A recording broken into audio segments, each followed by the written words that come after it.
ក្រោយទទួលបានរៀនស្អាតត្រឡប់មកវិញសួងវិសាបានចែករំលែកដំបូន្មានដល់មានអត្ថន័យ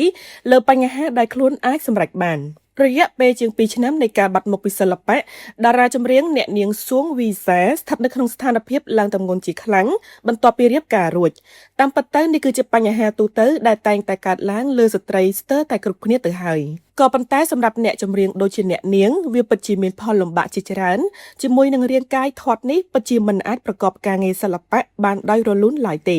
ជាហេតុធ្វើឲ្យពេលខ្លះស្ទើរតែប៉ះពាល់ដល់ផ្លូវចិត្តទៀតផងក៏ប៉ុន្តែដោយក្តីអាឡោះអាល័យនិងមិនដាច់ចិត្តពីវិស័យសិល្បៈចម្រៀងព្រមទាំងមានការនឹកនានៅសំឡេងដ៏ក្រអួនក្រអៅតាមរយៈចម្រៀងពីមុនមកពីសំណាក់អ្នកគាំទ្រនោះផងដែរ